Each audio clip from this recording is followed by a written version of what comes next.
Hallo und herzlich willkommen hier bei Enthusiamova. Schön, dass ihr wieder dabei seid und mich beim Bau meiner Modellanlage in Spur N begleitet. Ich bin der Louis und in diesem Video zeige ich euch den Baufortschritt aus März 2024. Mehr dazu nach dem Intro.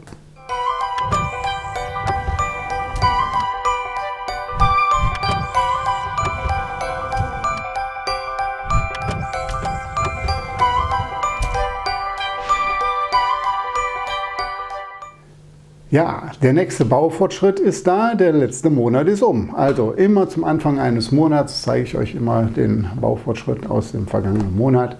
Und jetzt geht es weiter. Beim letzten Mal bin ich ja bei dem Wendelausgang geblieben und diesmal stand oder steht der Baufortschritt ganz im Zeichen von Spanten und Trassen.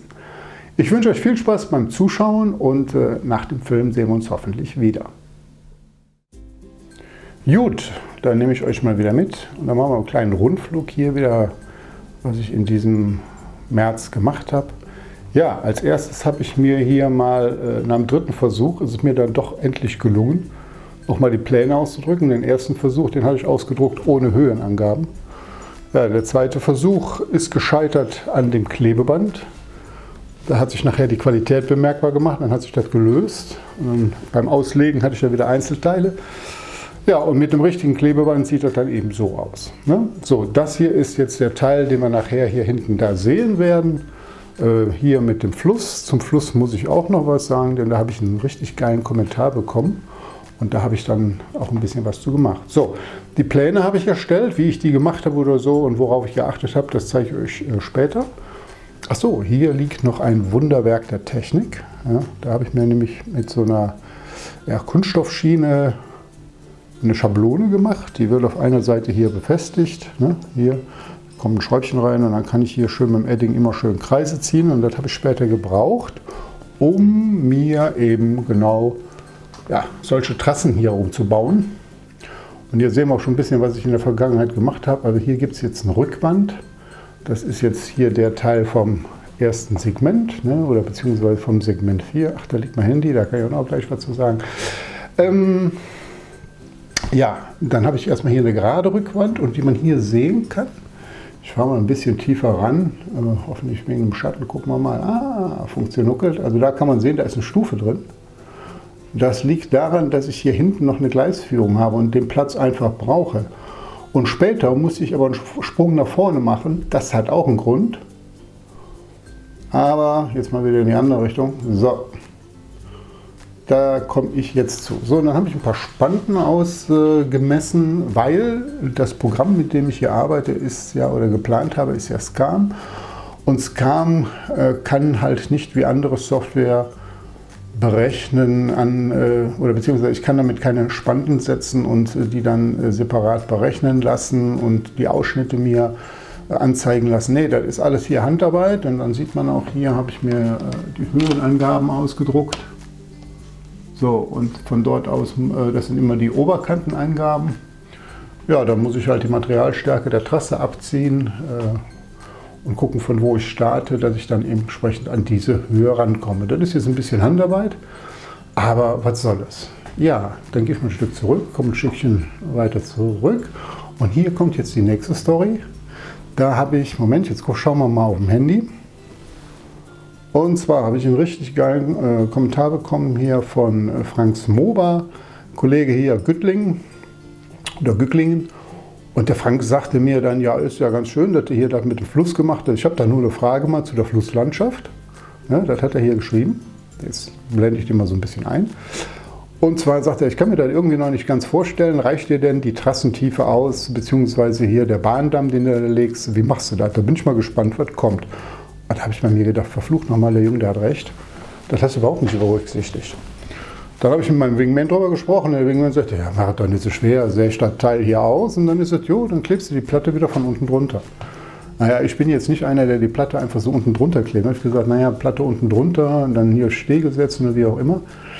Ich mache da eine Hartfaserplatte drunter. Und das habe ich letztendlich hier gemacht. Und den Teil hier habe ich in 45 Grad hier ausgesägt oder 30 Grad. Dann kann ich die Böschung noch ein bisschen nachformen. An der Stelle, Frank, mein Lieber, vielen, vielen herzlichen Dank für den Tipp. Jetzt gibt es hier auch ein bisschen Topologie. Wunderbar, jetzt kann man natürlich sagen, ja, da hinten, da hast du ja nichts gemacht. Das hat zwei Gründe. Einmal läuft hier der Quersteg, da wird die Platte dran befestigt.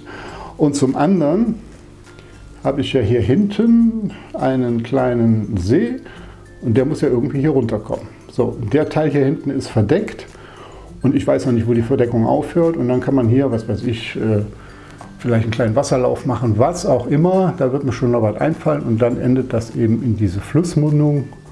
Ja, und da haben wir. So, und jetzt kann man schon ein bisschen sehen, was wir hier auf der linken Seite gemacht haben. Hier ist gut, ne? Also ich und meine Hände.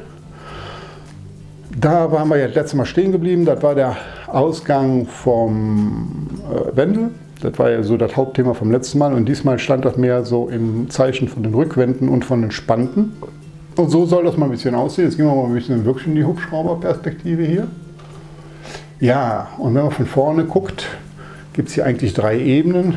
Einmal hier die Ebene 0 quasi, dann hier die Zufahrt später zum Bahnhof. Und etwas höher, muss man jetzt auch mal gucken, hier gibt es da nochmal den Schlussbahnhof. Der kommt dann hier vorne hin. Ja, so kann man sich das grob erstmal vorstellen. Hier wird es irgendwo mal ein Tunnelportal. Das ist nicht das Tunnelportal, was da hinkommt, aber so, dass man das jetzt mal ein bisschen zeigen kann, was ich mir dabei gedacht habe. Ob das jetzt hier hinten hinkommt oder vielleicht doch ein Stückchen weiter da hinten oder vielleicht vorne, das werde ich dann noch sehen, weil das hängt erstmal davon ab von den Tunnelportalen, die ich mir bestellt habe und von den Wänden etc. Und hier muss ich dann ein Stück weit verdecken, da habe ich auch eine Idee zu schon. Ja, und es muss hier an dieser Seitenwand anschließen. Die Seitenwand, die wird später mal in demselben Farbton sein wie hier unten. Das Ganze hier wird abgeschlossen werden, die Anlagenkante wird abgeschlossen werden mit einer Aluminiumleiste, so eine Art Fußleiste oder so, die so ein bisschen drüber hängt. Und jetzt kann ich euch auch mal zeigen, warum die Platte davor ist, weil von der Seite, die wird auch später abnehmbar sein. Sieht eigentlich nur, wie soll man sagen, ein bisschen merkwürdig aus. Und hier kann man es halt sehen, warum dieser Versatz hier da drin ist. Zum einen brauche ich hier hinten den Weg für die Schienen, also muss ich die Höhe haben. Zum anderen wird aber das Modul vielleicht irgendwo mal angehoben werden und dann würde es hier nicht mehr weitergehen. Dann würde ich es nicht anheben können. Also habe ich hier eine Treppe reingebaut. Dieser Abstand reicht dazu aus, um das Modul anzuheben. Ja, hier wird dann noch eine Schraube versenkt werden. Auf der anderen Seite an der Platte kommt dann hier ein Magneten dran und dann wird das später, das ist immer so ein bisschen schwierig mit einer Hand, ne? Aber egal, machen wir jetzt mal. So. Und dann wird die Platte, da war jetzt Verkehr drin, so, dann wird die Platte hier später angeklipst, unten eingesetzt. Hände aus, Applaus, das war es dann. So.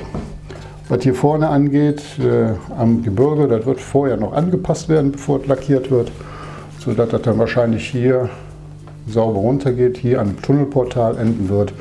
Irgendwie so, ne? So stelle ich mir das halt vor. Ja, was habe ich dann jetzt noch gemacht? Ja, die Teile ausgesägt, dann erstmal grob, ne, damit die Maße hier stimmen von den Höhen. Das hier ist also Höhe 309, das hier Oberkante ist Höhe 400 und das hier ist Oberkante 450. Muss man sich weit denken. Jetzt kann man natürlich sagen, naja, hier kommt Dämmung hin, das wird noch ein bisschen knapp. Also werde ich hier das Teil nochmal absägen und dann gibt es hier nochmal so einen Übergang. Quasi so, wie ich das hier mit dem gemacht habe. Dann werde ich hier aus dem eigentlichen Holz ein Stück weit was rausnehmen. Da wird wieder der Stechbeitel dran sein. Der eine wird jetzt wieder zucken und dann nimm doch mal die Maschine. Muss ich mal gucken, wie viel ich brauche. Ne? Also das ist jetzt nicht so ein Riesending wie jetzt hier, sondern da wird hier ein bisschen was abgetragen. Und dann kommt dann auch eine 3 mm Hartfaserplatte hin. Damit habe ich dann hier wieder 6 mm gewonnen. Und dann kann ich auch den Bahnhof, den würde ich gerne so bis hier hinten hinführen. Ne? So bis hier irgendwo. Ja, dann kann ich den fortführen und dann kommt dann später hier ein Tunnelportal raus und dann ist das gut. Ne? Dann reicht mir das schon. So, Spanten sind teilweise jetzt schon angefangen worden zu sägen und wie man hier sieht, ist das nicht in einem Schnitt gemacht, sondern die werden erstmal grob ausgesägt, dann werden sie wieder Maß genommen, dann werden sie entsprechend eingepasst, dann wird dann hier das Aussägen der Ausfahrten, ne? Das kommt alles dazu. Hier vorne habe ich das auch gemacht. Ja, das ist halt alles ein bisschen aufwendiger. Oder hier so, ja, damit man da auch mit dem Zug noch vernünftig drum kommt. Das Ding ist da einfach jetzt nur provisorisch mal dahingesetzt, damit das Ding überhaupt erstmal hier zum Liegen kommt. Das ist alles noch nicht fest, man sieht es, das ist noch geklammert. Ja, und dann wird es so nach und nach, im nächsten Monat fange ich dann mal an, die Dinger zu befestigen, weil der nächste Schritt wird nämlich sein, zum einen jetzt hier die Trassenführung dann zu beenden, dann wird man dann im nächsten Monat schon ein bisschen mehr sehen kann. Und ich führe das jetzt auch erstmal nur bis zu dieser Segmentkante. Erstmal der Teil hier, der wird von den Trassen her fertig gemacht, aber nicht nur von den Trassen, sondern dann kommt dann auch die Dämmung hin und auch schon die ersten Gleise. Dann kann man das in Ruhe mal testen hier, was so funktioniert, und dann ist das Segment technisch eigentlich erstmal abgeschlossen. Es bleibt dann solche Lücken, da habe ich aber dann auch eine Idee, wie ich das mit der Anlage bzw. mit der Landschaftsgestaltung machen werde. Also ich werde wahrscheinlich in den Genuss kommen und habe sehr viele kleine Einzelstücke, quasi alles Dioramen, die ich dann einzeln rausnehmen kann und wieder reinsetzen kann. Zum einen kann ich die dann besser dekorieren am Schreibtisch. Der Schreibtisch sitzt ja hier, kennt ihr ja schon. Hier vorne, da liegt jetzt gerade irgendwie Schreibmüll. Naja, und zum anderen habe ich die Möglichkeit, immer wieder diese kleinen Landschaftsteile abzunehmen, um eventuell dann ans Schienenmaterial nochmal dran zu kommen, wenn es denn dann sein muss. Ja, soweit erstmal jetzt zum Monat März. Das ist halt jetzt passiert. Und jetzt zeige ich euch im Anschluss noch ein paar Detailaufnahmen zu dem, was ich hier gemacht habe. Und zwar in Form von Fotos. Und dann sehen wir uns anschließend wieder. So, das war der Stand also vom letzten Mal. Thema war halt der Übergang vom Bündel zur sichtbaren Ebene. Und jetzt geht es halt weiter. Als erstes stand erstmal das Erstellen von den Gleisplänen mit Höhenangaben auf dem Plan. Und ja, da gibt es halt nur den Tipp, darauf zu achten, dass man als Klebematerial dann wirklich Markenware nimmt. Ich habe hier dann erstmal alles einzeln ausgedruckt, dann zusammengefasst, Stück für Stück. Und so, dass es dann nachher einen gesamten Plan gibt. Auch den habe ich dann irgendwie so dargestellt, dass es in Einzelteilen ist, ganz einfach vor dem Hintergrund, dass man es nachher besser wegräumen kann. Das ist jetzt mal eine Gesamteinsicht von diesem Segment 4. Und wenn man es halt nicht mehr braucht, rollt man es schön platzsparend ein. Ja, als nächstes war dann der Hintergrund dran, beziehungsweise die Rückwände. Wie man hier sehen kann, habe ich die erstmal eingespannt, vorgebohrt. Die sind auch zusätzlich noch verleimt und auch verschraubt.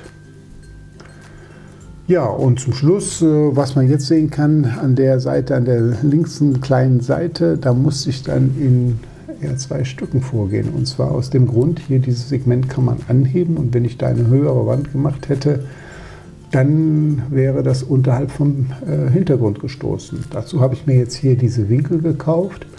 Die habe ich gekürzt auf kleine Winkelstücke, die sind 8 x 8 mm, erhältlich in jedem Baumarkt. Auch die wurden verklebt und verschraubt, und dann ist das obere Teil oben angesetzt worden. Und zum Schluss sah das dann eben so auf.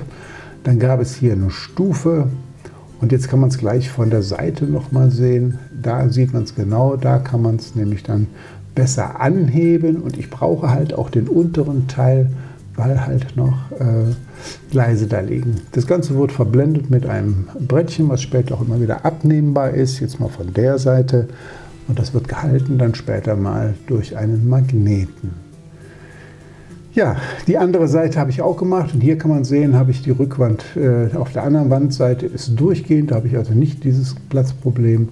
Zusätzlich habe ich jetzt die ganzen Aussparungen getroffen, und links auf der Seite, da sieht man jetzt hier, da unten wird jetzt gleich eine Hartfaserplatte aufgeklebt werden.